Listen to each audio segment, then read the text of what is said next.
Welcome back, everyone, and today, well, I have to say, I'm kind of lacking the inspiration at the moment. I don't know if that's the fatigue of the training or just the fatigue of the summer because it starts eating up quite a lot. And so, lack of sleep, and hard training don't really go well hand in hand. But I'm going to try to do my best and just talk you through just whatever come to my mind. And the main thing that come to my mind at the moment is I already told you in the past that I'm generally tend to overtrain a little too much. And that's very annoying because that's much more because of my genetic. See, each person have a kind of a different genetic when it comes to how they respond to training.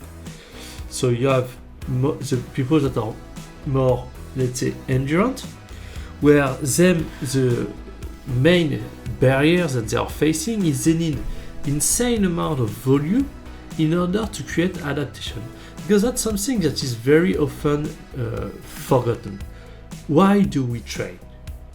We train to create adaptation so we get better. And here's the deal.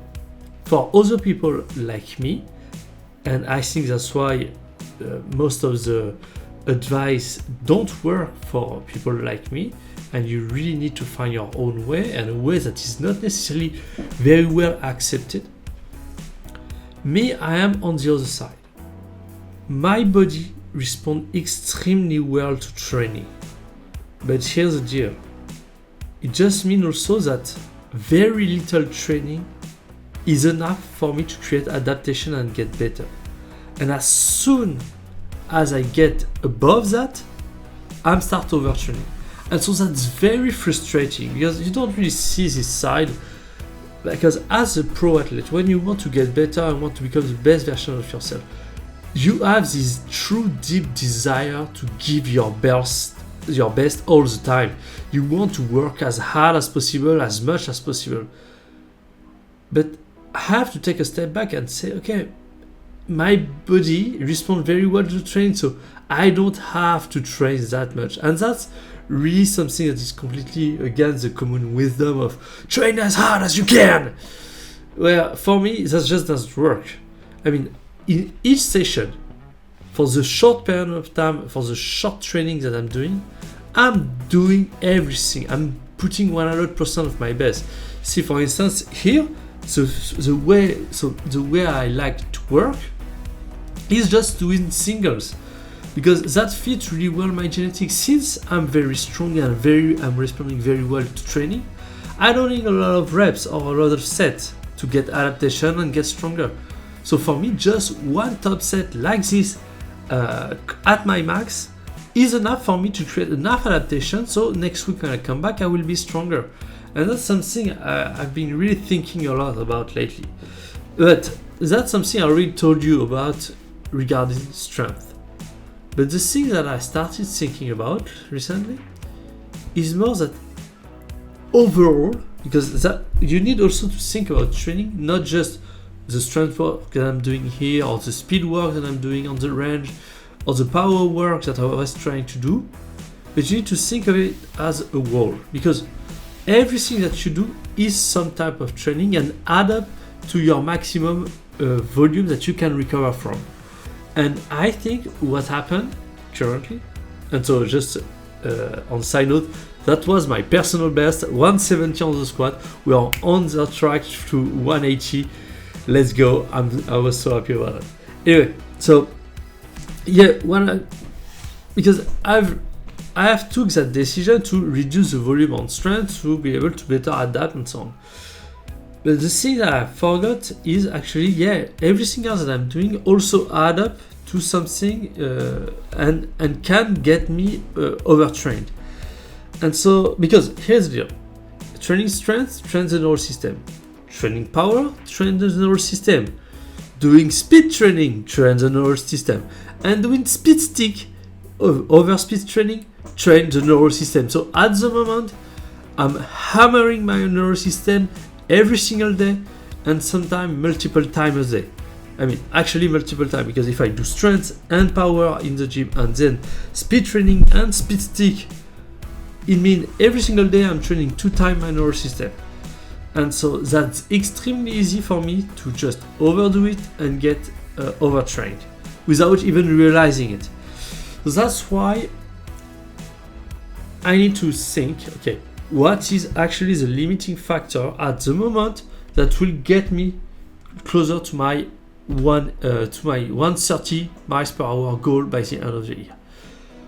So far, on the speed side, what we can see is, since I have unlocked some new speed, I have some margin. I think as long as we are not in the 120 range, I think I can actually pretty much manage to reach my weekly goal. So that's not the speed at the moment, is not really the limiting factor. But what is where the progression is start becoming slow is with the strength. Recently, that has been more and more difficult to really improve on my strength and so on because of the overtraining. And as long as I don't have reached my goal of strength, working on power is kind of a side note. That's not as important as it will be later in the year. So I think I need to kind of to just set priorities until I reach my strength goal, and I'm not that far because my strength goal are 140 on the bench, 180 on the squat, and 220 on the deadlift. I don't know if, I think the bench is going to be the last one standing that is going to be the most difficult, but yeah, I had, as you saw, 170 on the squat went somewhat well. I need to keep adding, but over the next few weeks, I have a strong. I'm confident that I will be able to pull that off. Same for the deadlift. Here, that's partial deadlift, but as you see here, that's 220. But I'm going to move on to a top set of 240 and 250. So you'll see that just in a minute. But I think deadlift is going to be okay. And so the way it's going to do is probably I'm going to master one lift, then do the other and the other. Because I think once I have the squat and the deadlift, then I can actually put much more priority on the bench to kind of get to where I want to be.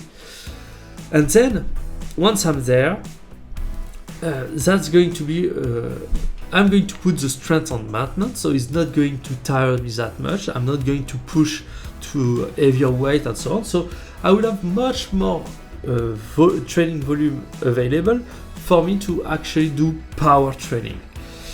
So, and also that's also the question of how much volume do I need in the speed part. At the moment, I cannot do a lot of volume. Because if I do a lot of volume, I'm going to be extremely tired, and then this is going to interfere with me gaining strength. That's kind of it's just that I don't know. At the moment, I know I need to completely stop the powers that I'm doing after the strength work. Just stop. Okay, you have built a little bit of foundation, you know approximately what you want to do. So when comes the time for actually do power work, you will know what to do. So that's not a worry. But now you need to focus on strength. And so completely remove everything after to have much more to avoid, because here's every time I work on power after, that still adds some volume of training that make it even more difficult for me to recover for the next session. So that's one thing.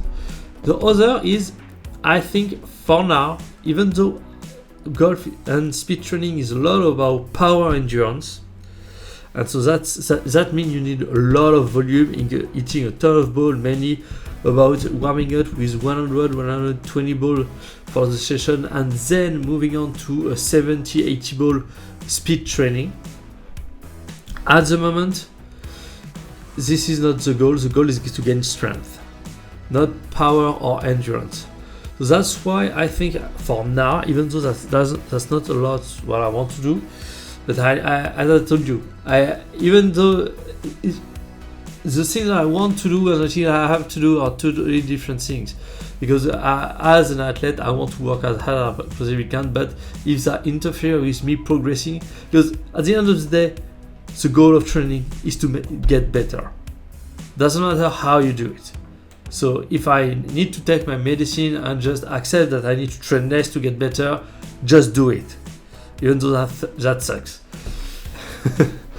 And yeah, so that's, I think, because here you see yesterday I did a very light speed session, and even though I felt tired here, I was so I think my body was recovered, just that I felt tired, and so I was really feeling great during those lifts. I mean, that was really good, and so I think that's really the case. So 250, boom, let's go, new PB. So yeah, it's just, if I just need to be fresh, because that's something I've been keep thinking is, as long as I'm fresh, I'm able to create an overload and get stronger. So if that's the limiting factor, I need to arrive to the gym workout as fresh as possible to just kill the reps. So I think that's what I'm going to do moving on. So thanks for watching, and I'll see you tomorrow. Bye.